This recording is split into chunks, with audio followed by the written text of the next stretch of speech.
사람이 살아가는데 꼭 필요한 것들 갖다가 70년대에는 불가능했었는데 지금은 그렇게 불가능하지는 않아요. 우리나라에서 이미 있는 게 있죠. 그런데 기본소득에는 어떤 문제가 있냐면은 돈이 많이 들어요.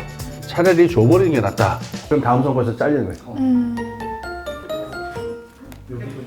홈런 파티의 호스트 연구원 K. 연구원 제이입니다. 저희가 전문가를 모시고 이렇게 얘기해보는 콘텐츠를 준비하긴 했는데 저희가 방송인이 아니라 진짜 연구원이거든요. 그냥 직장인이죠. 네, 그렇죠. 그래서 회사에서 하라는 대로 이렇게 열심히 해보려고는 하고 있는데 카메라 앞에서 이야기를 한다는 게 굉장히 좀 어색해요. 네, 그래도 하다 보면 조금씩 나아질 테니까요. 그쵸? 네. 그럼 전문가분을 모시기 전에 저희 사연 하나 들어볼까요? 안녕하세요. 저는 프리랜서로 일하고 있습니다. 프리랜서가 안정적인 직업은 아니지만 그래도 좋아하는 일로 먹고 살 수 있어서 좋았어요. 그런데 갑자기 코로나가 터져버린 거예요. 일은 전부 끊기고 모아둔 돈도 점점 떨어지고 저뿐만 아니라 회사를 다니던 직장인 친구들도 한순간에 실직자가 되어버렸어요. 지금은 조금 나아졌지만 코로나 같은 위기가 언제 다시 찾아올지 모른다는 사실이 두렵고 그때마다 매번 이렇게 힘들게 버티는 방법뿐인가 싶어 막막해지기만 합니다. 현재도 이렇게 불안한데 노후는 또 어떻게 살아가야 할지 모르겠어요. 우리는 계속 이렇게 불안에 떨며 사는 방법밖에 없는 걸까요? 맞아요. 팬데믹으로 우리 사회에 많은 사람들이 여태까지 피해를 봤죠. 근데 이런 위기 상황을 개인이 혼자 준비하면서 사는 건 좀 어려울 것 같아요. 네, 그럼 어떻게 하면 좋을까요? 그래서 저희가 전문가를 모셨습니다. 홍기빈 박사님이십니다.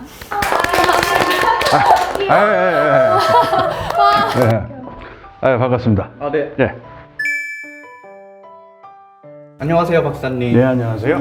저희 초대에 응해주셔서 감사합니다. 네. 박사님 모셨는데 맹물만 드릴 수는 없잖아요. 예. 저희의 촬영 컨셉이 뭡니까? 바로 홈파티죠. 네, 어떤 맥주 드시겠어요? 이걸 주세요. 네네네. IPA를 주세요. 예.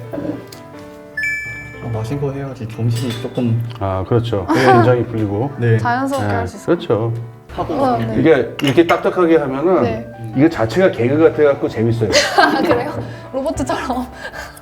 아까 사연 팬데믹 때문에 이제 프리랜서들이 많이 잘리고 그러니까 어떻게 기본 서비스로 이제 이 사람들을 약간 복지를 다시 제공해주고 원래 있던 자리로 돌려줄 수 있을까. 같은 위기여도 누군가는 대응을 할 수 있는 상황이고 누군가는 대응 못하는 상황이 있을 수도 있잖아요. 이런 부분들을 어떻게 해결할 수 있을까요? 지금 그 위기의 대응이라는 말을 하셨잖아요. 그거를 이제 왜 흔히 쓰는 금융용어로 리스크라고 그러잖아요. 20세기에 있었던 산업사회에서 발생하는 몇 가지 종류의 리스크는 이게 대응이 됐어요. 근데 지금 21세기가 되면서 어떤 문제가 나타났냐면은 20세기의 시스템이 도저히 예측하지 못한 종류의 리스크가 너무나 많이 나타난 거예요. 이를테면 지금 그 프리랜서 같은 분 봅시다. 20세기 상황에서는 사람들이 대부분이 아니라 거의 모든 사람이 근로계약서를 쓰고 정규직이 압도적으로 많았고 혹시 직장에서 잘리게 되면은 실업수당이 이렇게 나오게 돼요. 근데 프리랜서인 분들은 20세기 기준에서 보면은 실업 상태도 아니고 고용 상태도 아닌 상태가 대부분의 상태란 말이에요. 확실하게 번듯한 직장을 가지고 있고 정규적인 공식적인 부분에서 일하는 사람들은 시스템에서 이렇게 저렇게 보호받을 수 있는 분들이 많이 있겠지만 애매한 분들, 그렇죠. 사회복지 시스템은 여전히 그 20세기식의 그 정규직 노동자들을 기준으로 해가지고서 운영되고 있잖아요. 그러니까 이분들은 보호를 못 받죠.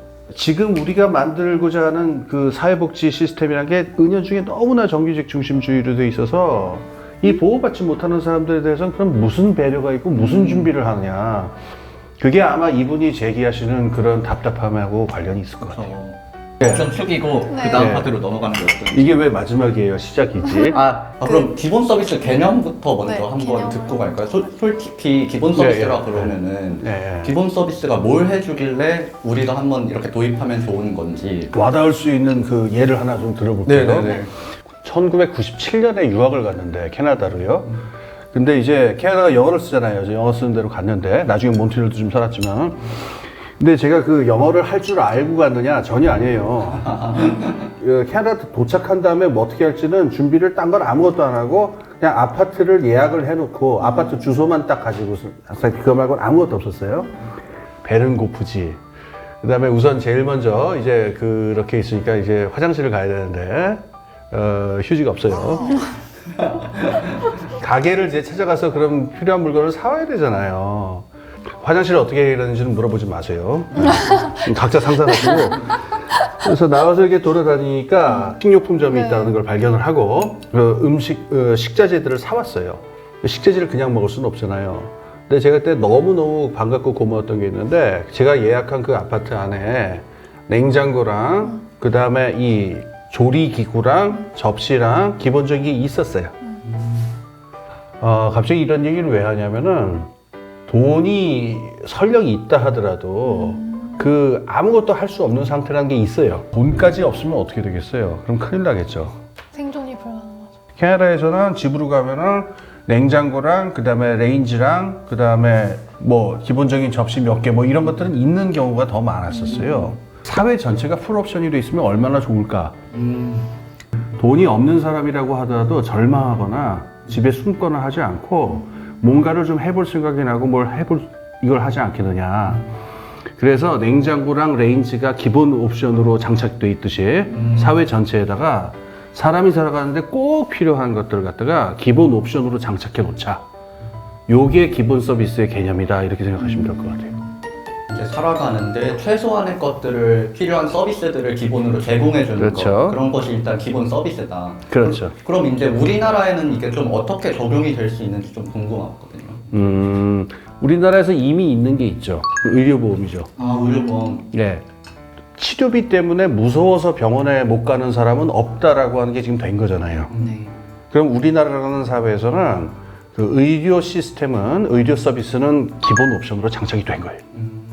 저 하나 여쭤봐도 돼요? 네. 기본 서비스를 제공을 하더라도 되게 질 좋은 서비스여야 하잖아요. 예, 예. 질 안 좋은 맞아요. 걸 제공하면 안 되잖아요. 그렇죠. 별로 안 좋잖아요. 그래서 어느 정도 이제 제공을 하면서 질을 좀 담보할 수 있는 방법이 있을까요? 아, 그렇죠.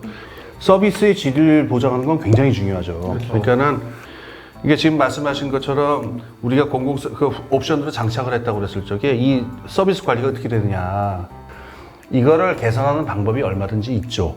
뭐냐면은 그 서비스를 공급하는 사람들 있죠. 그러니까는 일하시는 분들일 수도 있고 무슨 업체일 수도 있고 그 다음에 이 서비스를 받는 분들 있잖아요. 일반 우리들이죠. 이 사이의 관계를 조금 어려운 말로 하면 가버넌스라고 그러죠.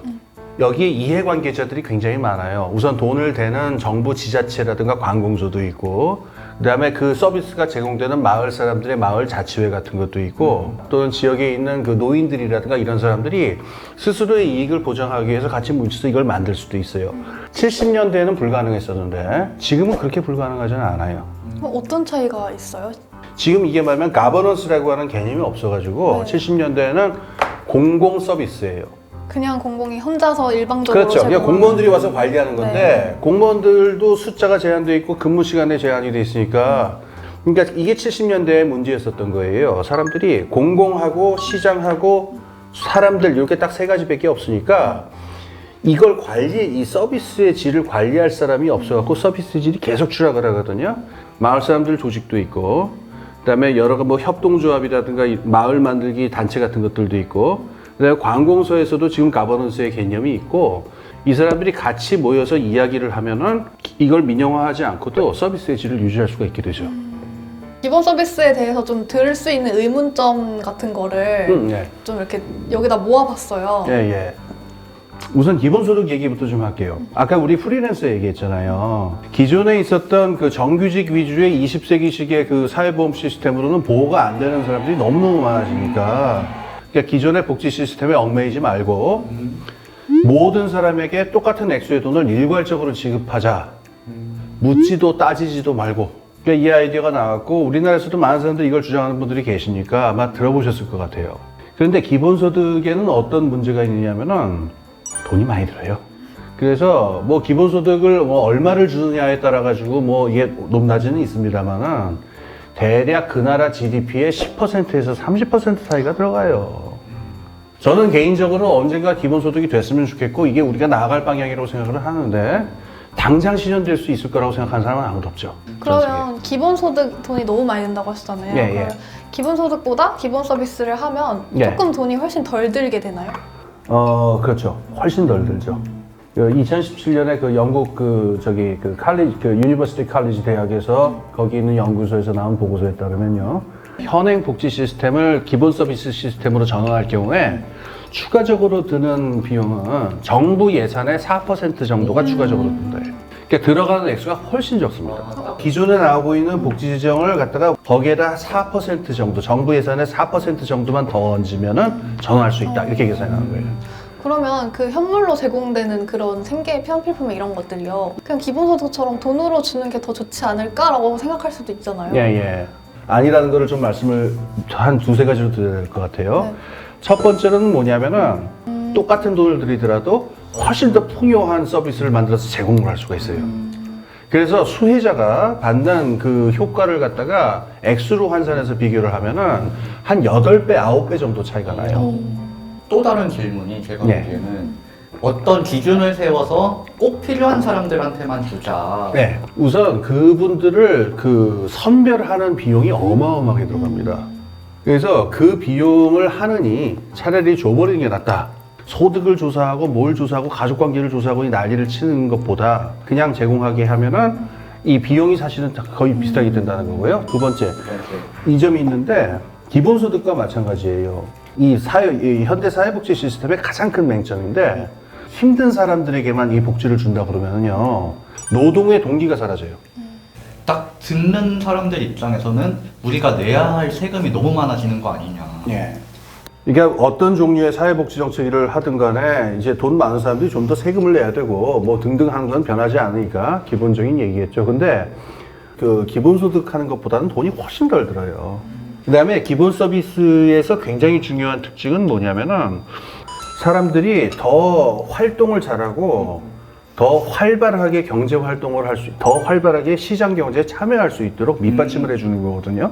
그 100만 원의 돈을 써갖고 한 500만 원에 해당하는 만큼의 기본적인 생계 서비스들 있잖아요. 주거라든가 식료품이라든가 의료라든가 이거를 해결을 해주면은 사람들이 훨씬 더 적극적으로 살게 되기 때문에 박사님 아까 그 부패라는 단어를 보고 기본 서비스를 하면 어떤 부패가 있을 수 있을까를 생각을 해보니까 뭐 예를 들면 그런 서비스나 어떤 현물을 제공하는 권을 뭐 차지를 한다거나 그 기본 서비스의 구상이 있어가지고 아주 핵심적인 그 문제예요.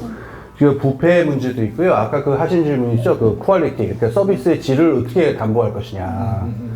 이걸 풀기 위해서 기본 서비스에서 그 구상에서 아주 독특한 구상이 있는데요. 기본 서비스 의회를 만들자라고 하는 구상이 있어요. 기본 서비스 의회요? 예. 이거를 관리할 의회를 주민들이 뽑자라고 하는 거예요. 지역 주민들이. 주민자치 개념이. 그렇죠. 근데 지금 있는 의회는 그걸 못 하잖아요. 이 일은 그 국민들의 생활의 수준에 있어서 너무나 중요한 일이니까 요 기본 서비스만 관리하는 의회를 새로 만들자라는 거고 여기 만약에 부패가 생기거나 질이 안 좋아진다 그럼 다음 선거에서 잘리는 거예요.